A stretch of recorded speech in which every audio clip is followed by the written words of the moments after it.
sa bangin, sa malalim na bangin, na bilang isang failed state. Alam niyo po, ay nakarinig ako ng mga Loka video. Shit. na ito na ano, ay lahat ng nagsasabi tungkol sa pagnanakaw ay tinatakot nila. At ang sinasabi nila ay meron sa grupo yung tinatawag nilang third force na kung may mangyari yan kay President Marcos, kung he will suffer from certain disability or resignation or what have you, ay hindi nila ibibigay sa constitutional successor ng presidency. At yung so-called third force na ito ang aagaw ng gobyerno. At ang sinasabi nila ay we should have a hard reset. Hard reset. Para makalimutan na natin yung pagnanakaw na ginawa nila. Madami ng pera nila, so talaga nilang pumundo at manggulo kung saan mag-upukong sila sa gulo. At ang constitutional successor ay dapat sana ito si Bisara. Hindi, pagka hindi nila ginawa yan, maaari, kasi meron mo sila anong dito, anong pakawalan nila basta-basta, di ba? Itong tinatanong ko, ano ko ba ang ibig ko sabihin sa hard reset na yan? Parang pagkaroon daw ng isang transition government, transition council. At ang tanong ko ulit ay, sino naman ang mga tao that will comprise the transition government of the transition council?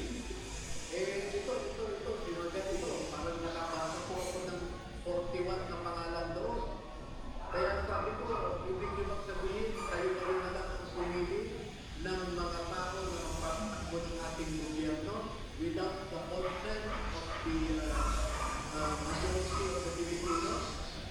At ang sagot nila, wala eh. At ang nakikita ko ay because they have the money, the power, and the military connection to implement their plan. Kaya dito po ako nanganamba.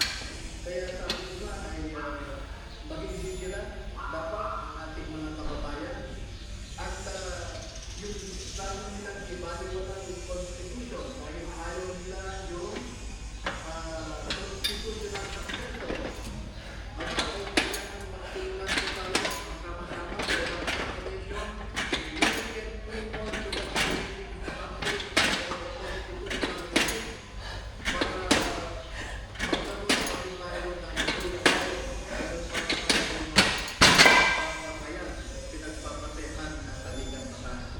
dahil yung saligang batas po na yan, ang it embodies our social contract between the governed and the governor o yung mga namumuno sa atin.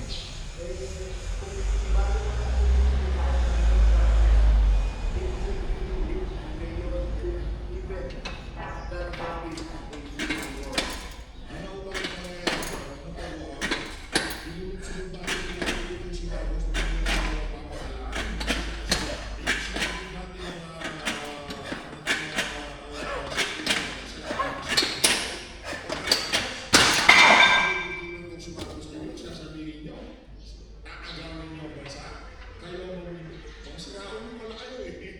dahil si Bibi Sara ang papalit.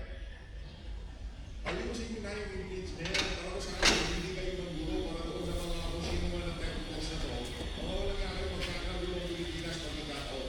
May nangyari kay Marcos Jr. Worst case scenario, sige lang, para sa kanila. Worst case scenario, para sa kanila. May mangyari kay Marcos Jr.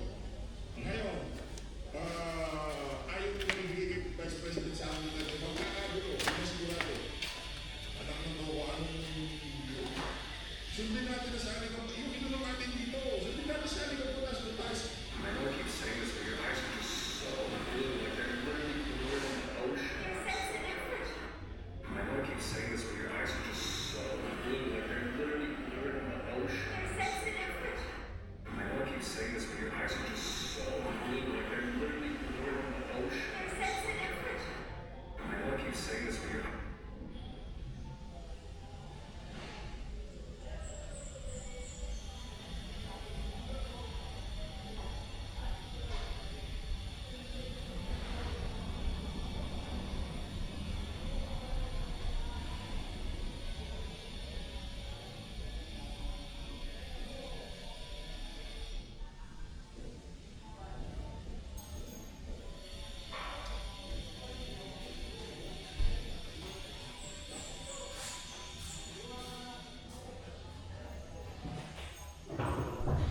Ano